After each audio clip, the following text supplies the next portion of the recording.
আসসালামু আলাইকুম। প্রিয় দর্শক, অন্য মঞ্চের আলাপচারিতায় আপনাদের সকলকে আমন্ত্রণ জানাচ্ছি। সম্মানিত দর্শক, গণেশ উল্টানো বলতে আমরা সাধারণত একটি দেশের রাষ্ট্র ক্ষমতার পরিবর্তন, রাষ্ট্র ক্ষমতার যারা বসা থাকেন তাদেরকে উচ্ছেদ করা এবং সেই উচ্ছেদ করার জন্য সেই রাষ্ট্র ক্ষমতার চাইতেও আরও একটি শক্তিশালী রাষ্ট্র ক্ষমতা যখন অ্যাক্টিভ হয় এবং সেই রাষ্ট্র ক্ষমতা থেকে তাদের অপছন্দের লোকদেরকে সরিয়ে দেওয়ার জন্য শক্তি প্রয়োগ করে, ছল বল কৌশল অবলম্বন করে এবং এর ফলে সরকার বা রাষ্ট্রের পতন হয়। এটাকে আমরা সাধারণত গণেশ উল্টানো বলি। গণেশ উল্টানোর সঙ্গে আপনারা জানেন যে গণেশ হিন্দুদের এক দেবতা এবং হিন্দুরা যাদেরকে ভগবান মনে করেন এমনই এক ভগবানের বডিগার্ড হিসেবে গণেশ নিয়োজিত ছিলেন। তো সেই ভগবানের সাথে দেখা করার জন্য বিখ্যাত যোদ্ধা, তিনিও একজন ভগবানের অবতার রূপে পৃথিবীতে এসেছিলেন। তো মানে তার মতো যোদ্ধা, তার মতো বীর এই পৃথিবীতে তৈরি হয়নি। অস্ত্রবিদ্যায় তিনি ছিলেন একেবারে পারঙ্গম এবং যাকে বলা হয়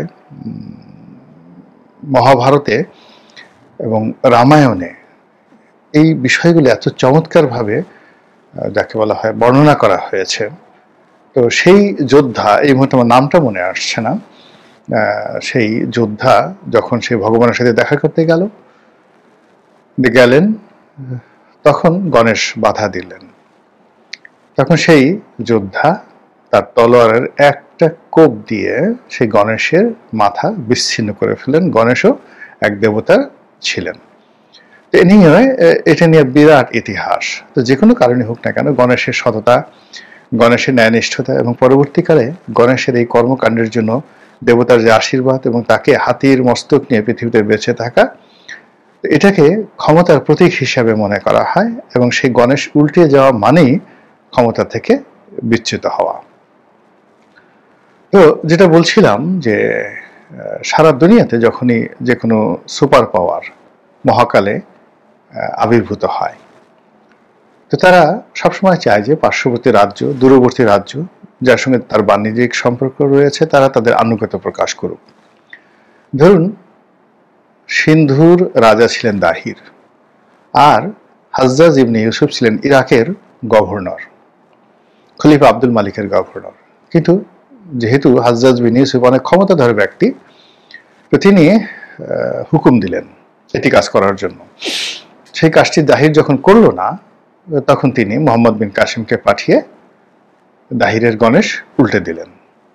একইভাবে মুঘল সম্রাট মোহাম্মদ শাহ, তো মোহাম্মদ শাহ কথা শুনলেন না, আহমদ শাহ মানে যাকে বলা হয় নাদির শাহের। তো ফলে নাদির শাহ ভারত আক্রমণ করে মোহাম্মদ শাহকে পরাজিত করলেন, আগ্রা দুর্গ অধিকার করলেন এবং ময়ূর সিংহাসন নিয়ে গেলেন। এই হলো গণেশ উল্টানোর কাহিনী। তো অতীতের সেই যে চেঙ্গিস খান, নাদির শাহ, তৈমুর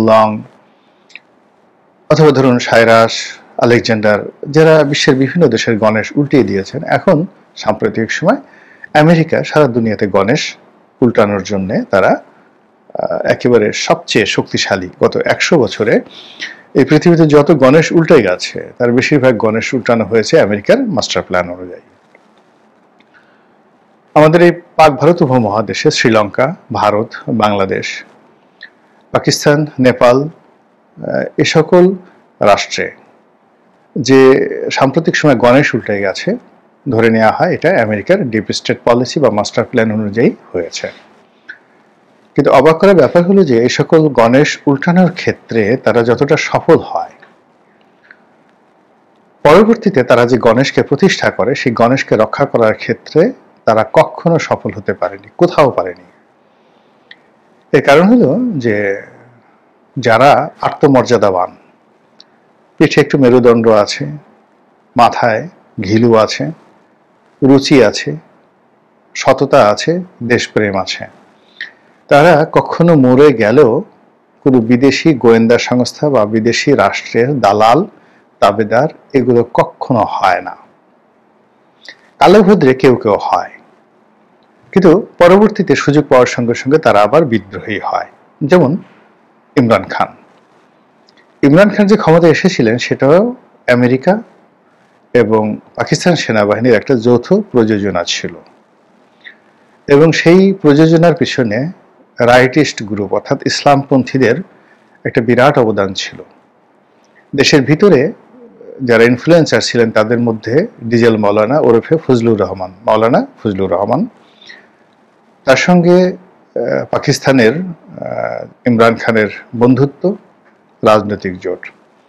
আর অন্যদিকে এখন যেমন বাংলাদেশে ইল্লু পিঙ্কু আছে, তো ঠিক তদ্রূপ ওই সময়টিতে পাকিস্তানের এরকম নানা ইল্লু পিঙ্কু ছিলেন যারা ভার্চুয়াল জগতে ডানপন্থা নেতা হিসেবে, আমি নাম বলবো না কাউকে, ডানপন্থা নেতা হিসেবে যথেষ্ট প্রভাবশালী ছিলেন। এরকম কিছু নেতাকে আমেরিকা পাঠিয়ে তাদের মাধ্যমে বড় বড় সমাবেশ করে এরপরে ইমরান খানের পক্ষে যে জনমত তৈরি করেছিলেন, সেই জনমতে ক্ষমতায় এসে ইমরান খান পরবর্তীতে আমেরিকার তাবেদার থাকতে পারেনি। তার উত্থান হয়েছিল হামিদ কারজাই রূপে, আশরাফ ঘানি হিসেবে, কিন্তু তার যে পতনটা হয়েছে খালিদ বিন ওয়ালিদ হিসাবে। তো এক্ষেত্রে তার গণেশ উল্টানোটা আসলে তার জন্য অমর্যাদা করা নয়। কিন্তু পৃথিবীর অনেক দেশ যেরকম হয়, যেমন সাদ্দাম, তারপরে যাকে বলা হয় লিবিয়ার মুয়াম্মার গাদ্দাফি, তাদের ক্ষমতা আরোহণটা ওরকম গাদ্দার হিসেবে তা হয়েছিল, কিন্তু ক্ষমতাচ্যুতিটা হয়েছিল বীর হিসেবে, আমেরিকার কথা না শোনার কারণে তাদের ওইরকম হয়েছে। তো এইভাবে প্রথমে তিনি মানে আমেরিকা যাদেরকে ক্ষমতায় বসায় এর একটা বিরাট অংশ অযোগ্য হয়। অযোগ্য হওয়ার পরে বেশিরভাগ ক্ষেত্রে তারা আবার জনরোষের কবলে পড়ে, যেভাবে হামিদ কারজাই বা যেভাবে আশরাফ ঘানিরা পড়েছেন এরকম। তারপর তারা ক্ষমতাচ্যুত হয় এবং আমেরিকাও সেখান থেকে তাদের যে এস্টাবলিশমেন্ট রয়েছে সেটা গুছিয়ে নিতে বা সেটা নিয়ে তারা পালাতে বাধ্য হয়। আফগানিস্তানে তারা যেভাবে প্লেনে করে পালিয়েছে, এটা সাম্প্রতিক সময় তাদের জন্য সবচেয়ে একটা বড় চপেটাঘাত। আবার ক্ষেত্র বিশেষে যেটা হয় সেটা হলো যে তারা খুব যোগ্য লোককে সিলেক্ট করে, কিন্তু তারা আবার স্বদেশ প্রেমে উদ্বুদ্ধ হয়ে যায়, যেভাবে ইমরান খান, পাকিস্তানের ইমরান খান। তো সেই ক্ষেত্রে যেটা হয় যে বিভিন্ন দেশে যেমন নেপালে, শ্রীলঙ্কাতে এখানে আমেরিকান পলিসি কাজ করেছে, কিন্তু পরবর্তীতে ওখানে আবার জনগণ এতটা শক্তিশালী, গণতন্ত্র এবং রাষ্ট্রীয় বিধি ব্যবস্থা এতটা শক্তিশালী যে আমেরিকার যারা তাবেদার তারা ঠিক মতো সেখানে পারফর্ম করতে পারেনি। আবার ধরুন এই যে আরাকান আর্মি মায়ানমারে, তারাও আমেরিকার মদদে যথেষ্ট বিজয় লাভ করেছে, কিন্তু এখন তারা আর পেরে উঠছে না। এর কারণ হলো আমেরিকা সেখানে তাদের যে সাপ্লাই অ্যান্ড চেইন সেটা তারা বহাল রাখতে পারছে না। আর অন্যদিকে মায়ানমার যে কেন্দ্রীয় জান্তা, তো সেই জান্তা যারা সরকার তারা চীন থেকে যেভাবে সহযোগিতা পাচ্ছে, ফলে এখন আরাকান আর্মি আবার বিপদে পড়েছে। ফলে আরাকান আর্মির সঙ্গে যাদের বাংলাদেশে যোগাযোগ ছিল, আরাকান আর্মিদেরকে নিয়ে যারা বাংলাদেশের স্বপ্ন দেখতেন, তাদের উপর রীতিমতো গজব নাজিল হয়েছে। আমেরিকার একটা সবচেয়ে বড় চরিত্র সেটা হলো তারা স্থানকাল পাত্রভেদে নেগোসিয়েশন করতে জানে। তারা খুব দ্রুত পালাতে জানে, দ্রুত শত্রুর সাথে বসতে পারে, মিত্র বানাতে পারে, এবং প্রয়োজন হলে আপনার পায়ে ধরতে পারে, আর প্রয়োজন ফুরিয়ে গেলে আপনাকে একটা আছাড় মারতে পারে। তো সেই দিক থেকে বাংলাদেশে যে সকল ডিপ স্টেট পলিসির কথা বলা হচ্ছিল, যে সকল আন্ডারওয়ার্ল্ডের চক্রান্তের কথা বলা হচ্ছিল, যেভাবে স্নাইপার রাইফেলের কথা বলা হচ্ছিল, যেভাবে এফবিআইয়ের এজেন্ট, শত শত এফবিআইয়ের এজেন্টদের কথা বলা হচ্ছিল, সাম্প্রতিক সময় আবার যে সকল বিষয়, মানবিক করিডোর দেওয়া, জাতিসংঘের মানবিক করিডোর দেওয়া, রোহিঙ্গাদের জন্য করিডোর দেওয়া, আরাকান আর্মির জন্য করিডোর দেওয়া, বাংলাদেশে মার্কিন ঘাঁটি নিয়ে যে সকল কথাবার্তা সেন্ট মার্টিন নিয়ে যে সকল কথাবার্তা, সেই সকল কথাবার্তা সব মুখ থুবড়ে পড়ে গেছে।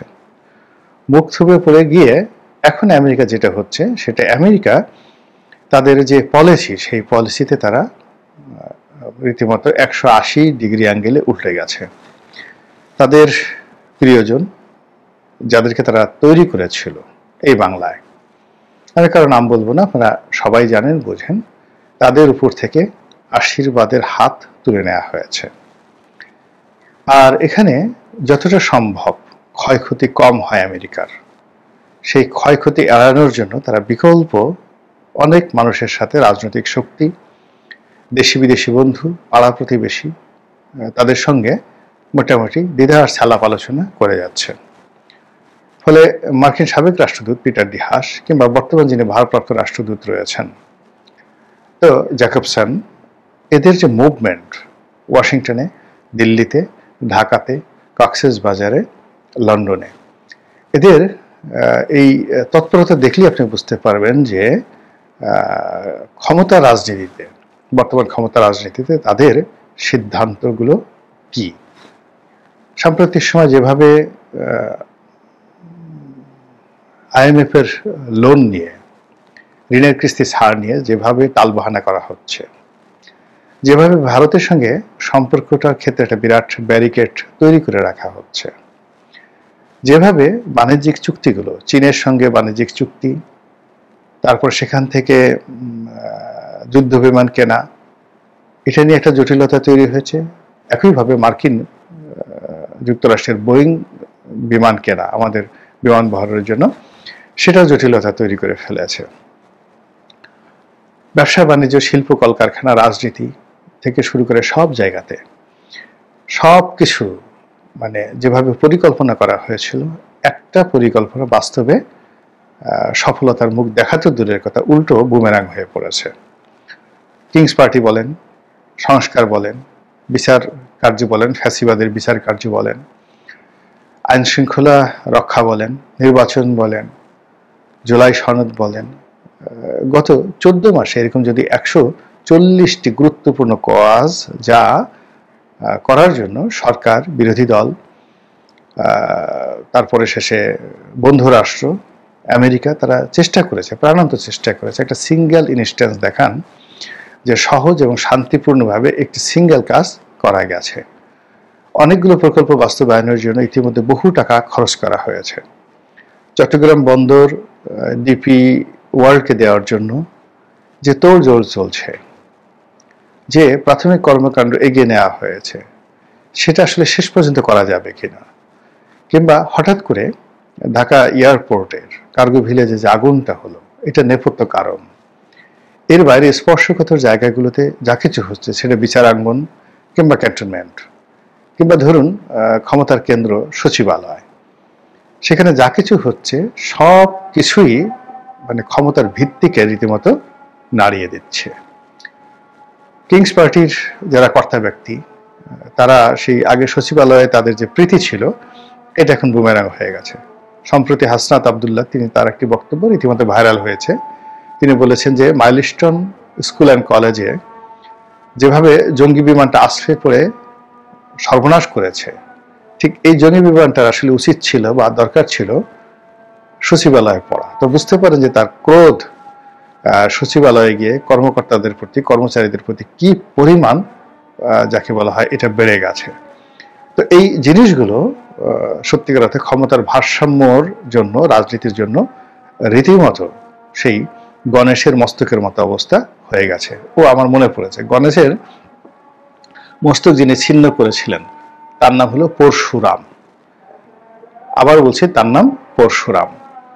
তো এই যে গণেশ উল্টানোর যে স্মৃতি, পরশুরামের যে বীরত্ব, এবং যার সাথে দেখা করার জন্য পরশুরাম গিয়েছিলেন সেই দেবরাজ, তার অবস্থা এবং গণেশের অবস্থা, আর তার সঙ্গে সঙ্গে বর্তমান বাংলাদেশে যারা ক্ষমতার কেন্দ্রে আছেন তাদের অবস্থা যদি আপনি বিচার করেন, দেখবেন যে একটার সঙ্গে আর একটা মিলে গেছে। হয়তো একটা উপন্যাসের বা একটা ইতিহাসের কাহিনী, কিন্তু যে কোনো কারণে হোক বাংলাদেশের বর্তমান প্রেক্ষাপটের সাথে মিলে গেছে। মহান আল্লাহ আমাদের সবাইকে হেদায়েত দান করুন এবং হেফাজত করুন। আসসালামু আলাইকুম ওয়া রাহমাতুল্লাহি ওয়া বারাকাতুহু।